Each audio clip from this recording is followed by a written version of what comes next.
Benjamin Franklin. The Way to Wealth, 1758. Courteous reader, I have heard that nothing gives an author so great pleasure as to find his works respectfully quoted by other learned authors. This pleasure I have seldom enjoyed. For though I have been, if I may say it without vanity, an eminent author of almanacs annually now a full quarter of a century, my brother authors in the same way, for what reason I know not, have ever been very sparing in their applauses, and no other author has taken the least notice of me, so that did not my writings produce me some solid pudding, the great deficiency of praise would have quite discouraged me. I concluded at length that the people were the best judges of my merit, for they buy my works, and besides, in my rambles, where I am not personally known, I have frequently heard one or other of my adages repeated, with, as Poor Richard says, at the end on't. This gave me some satisfaction, as it showed not only that my instructions were regarded, but discovered likewise some respect for my authority, and I own that to encourage the practice of remembering and repeating those wise sentences, I have sometimes quoted myself with great gravity. Judge then how much I must have been gratified by an incident I am going to relate to you. I stopped my horse lately where a great number of people were collected at a vendue of merchant goods.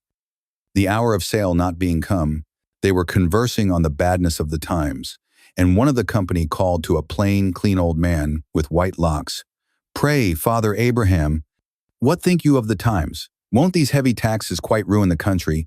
How shall we be ever able to pay them? What would you advise us to? Father Abraham stood up and replied, If you'd have my advice, I'll give it you in short, for a word to the wise is enough, and many words won't fill a bushel. As Poor Richard says, they joined in desiring him to speak his mind, and gathering round him, he proceeded as follows. Friends, says he, and neighbors, the taxes are indeed very heavy, and if those laid on by the government were the only ones we had to pay, we might more easily discharge them. But we have many others, and much more grievous to some of us. We are taxed twice as much by our idleness, 3 times as much by our pride, and 4 times as much by our folly, and from these taxes the commissioners cannot ease or deliver us by allowing an abatement. However, let us hearken to good advice, and something may be done for us. God helps them that help themselves, as Poor Richard says, in his almanac of 1733. It would be thought a hard government that should tax its people 1/10 part of their time to be employed in its service. But idleness taxes many of us much more, if we reckon all that is spent in absolute sloth, or doing of nothing, with that which is spent in idle employments or amusements, that amount to nothing. Sloth, by bringing on diseases, absolutely shortens life. Sloth, like rust, consumes faster than labor wears, while the use key is always bright, as Poor Richard says. But dost thou love life? Then do not squander time, for that's the stuff life is made of, as Poor Richard says.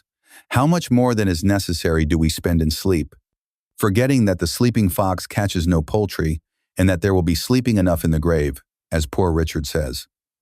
If time be of all things the most precious, wasting time must be, as Poor Richard says, the greatest prodigality, since, as he elsewhere tells us, lost time is never found again, and what we call time enough always proves little enough.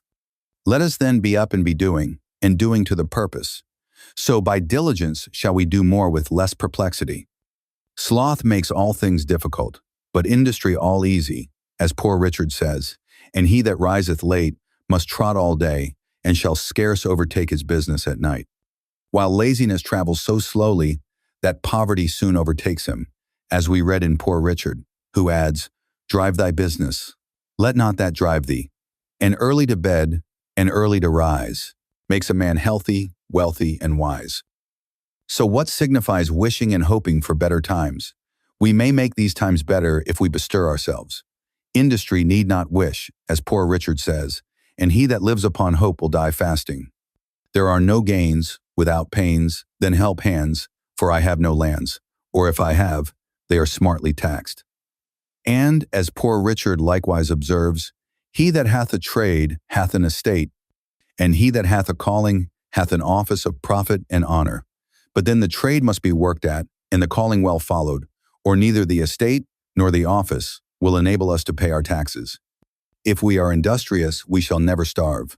For, as Poor Richard says, at the working man's house hunger looks in, but dares not enter. Nor will the bailiff, nor the constable enter, for industry pays debts, while despair increaseth them, says Poor Richard. What though you have found no treasure, nor has any rich relation left you a legacy? Diligence is the mother of good luck, as Poor Richard says. And God gives all things to industry. Then plow deep, while sluggards sleep, and you shall have corn to sell and to keep, says Poor Dick.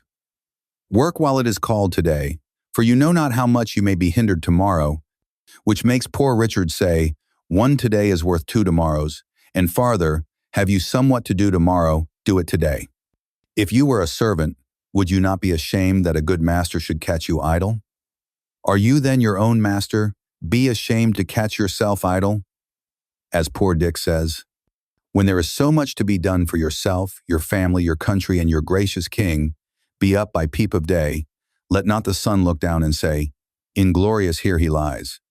Handle your tools without mittens. Remember that the cat in gloves catches no mice, as Poor Richard says. 'Tis true there is much to be done, and perhaps you are weak-handed, but stick to it steadily, and you will see great effects, for constant dropping wears away stones, and by diligence and patience the mouse ate in two the cable, and little strokes fell great oaks, as Poor Richard says in his almanac, the year I cannot just now remember. Methinks I hear some of you say, must a man afford himself no leisure? I will tell thee, my friend, what Poor Richard says, employ thy time well if thou meanest to gain leisure, and since thou art not sure of a minute, throw not away an hour.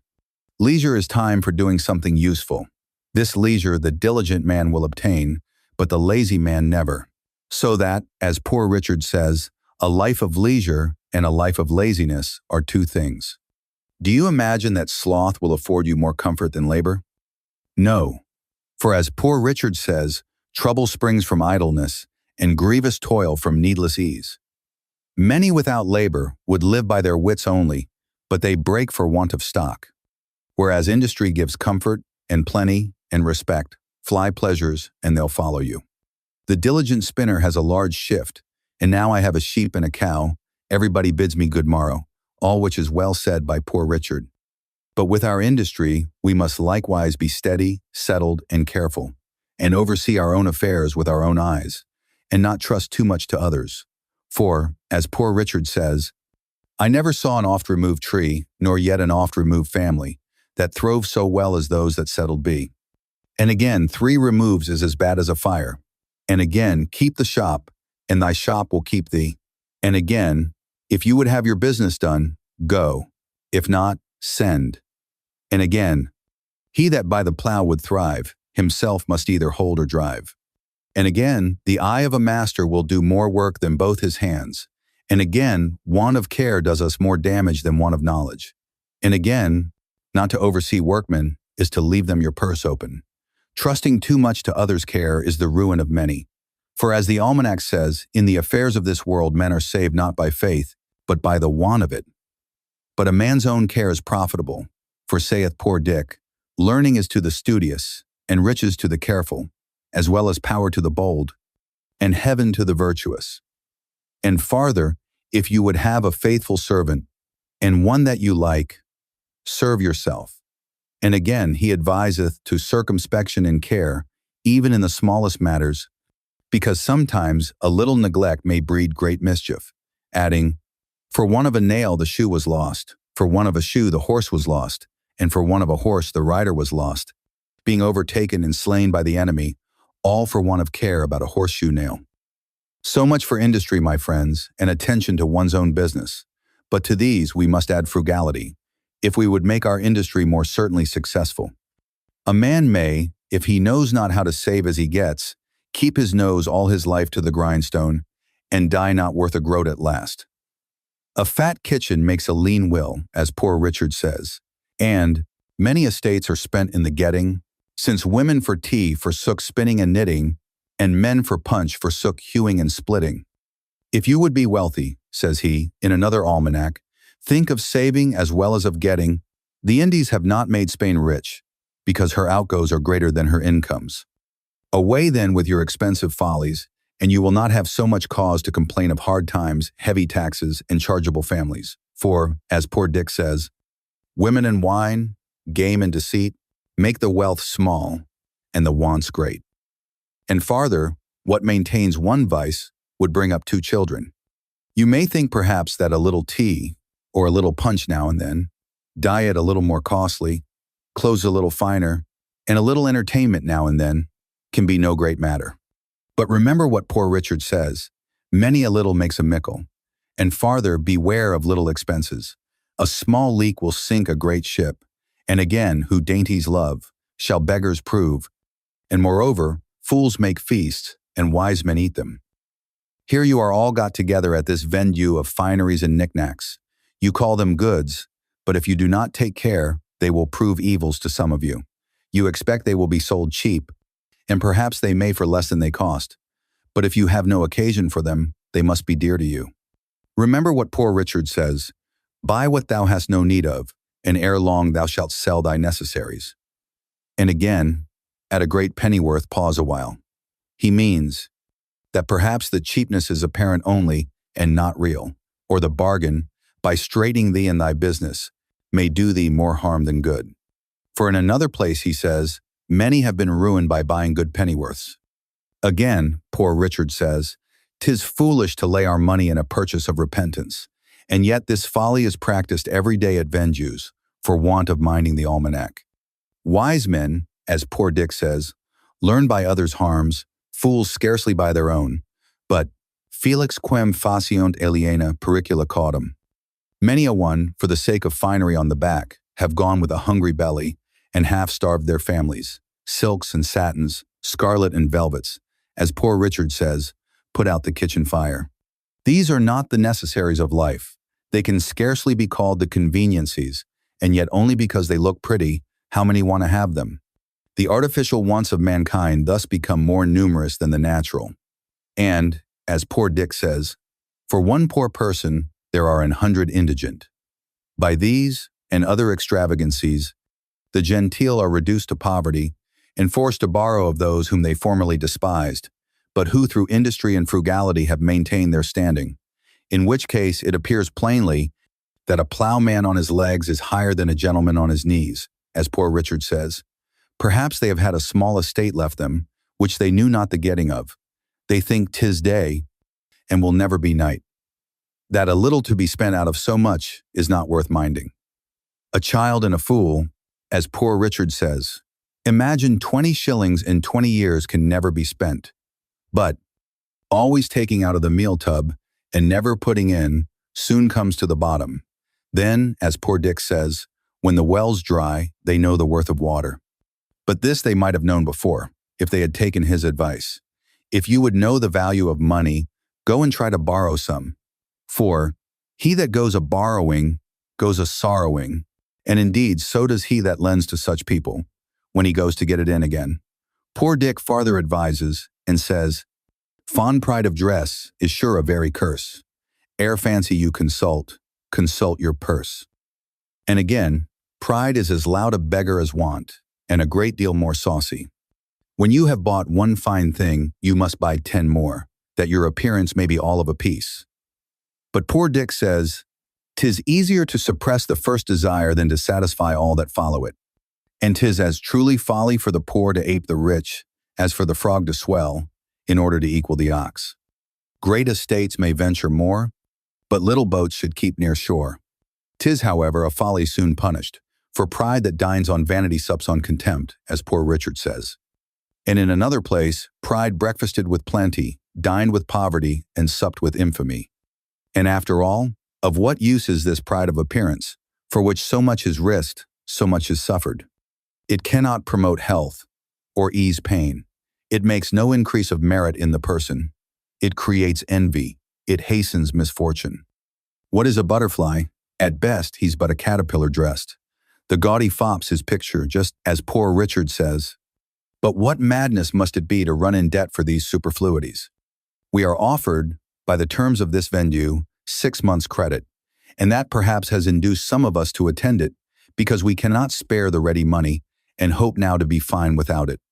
But, think what you do when you run in debt. You give to another power over your liberty.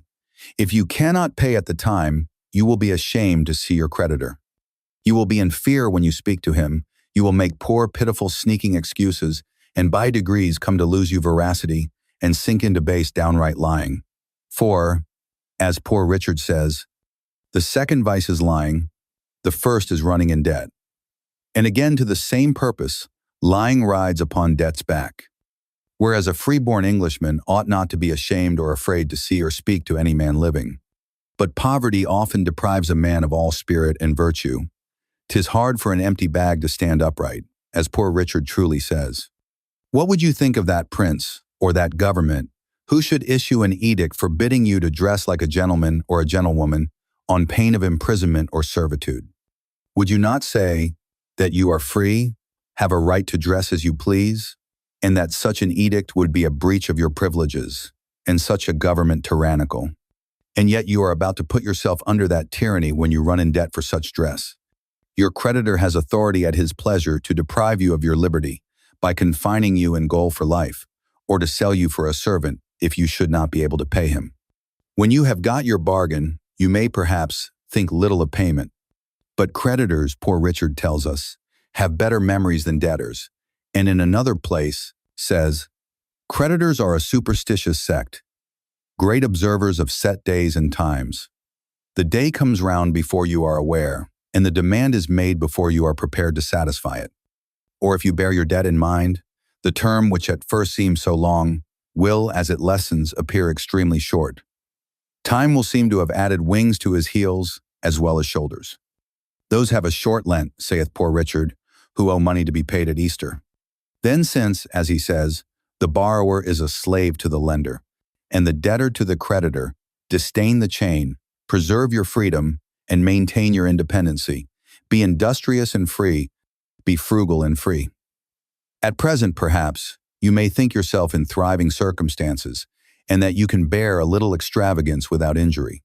But, for age and want, save while you may, no morning sun lasts a whole day, as Poor Richard says. Gain may be temporary and uncertain, but ever while you live, expense is constant and certain, and 'tis easier to build 2 chimneys than to keep one in fuel, as Poor Richard says. So rather go to bed supperless than rise in debt. Get what you can, and what you get hold. 'Tis the stone that will turn all your lead into gold, as Poor Richard says, and when you have got the philosopher's stone, sure you will no longer complain of bad times or the difficulty of paying taxes. This doctrine, my friends, is reason and wisdom. But after all, do not depend too much upon your own industry and frugality and prudence, though excellent things, for they may all be blasted without the blessing of heaven, and therefore ask that blessing humbly, and be not uncharitable to those that at present seem to want it, but comfort and help them. Remember, Job suffered, and was afterwards prosperous. And now to conclude, experience keeps a dear school, but fools will learn in no other, and scarce in that, for it is true, we may give advice, but we cannot give conduct, as Poor Richard says. However, remember this, they that won't be counseled can't be helped, as Poor Richard says. And farther, that if you will not hear reason, she'll surely rap your knuckles. Thus the old gentleman ended his harangue. The people heard it, and approved the doctrine, and immediately practiced the contrary, just as if it had been a common sermon. For the venue opened, and they began to buy extravagantly, notwithstanding all his cautions, and their own fear of taxes. I found the good man had thoroughly studied my almanacs, and digested all I had dropped on those topics during the course of 25 years. The frequent mention he made of me must have tired anyone else, but my vanity was wonderfully delighted with it, though I was conscious that not a 10th part of the wisdom was my own, which he ascribed to me, but rather the gleanings I had made of the sense of all ages and nations. However, I resolved to be the better for the echo of it, and though I had at first determined to buy stuff for a new coat, I went away resolved to wear my old one a little longer. Reader, if thou wilt do the same, thy profit will be as great as mine. I am, as ever, thine to serve thee.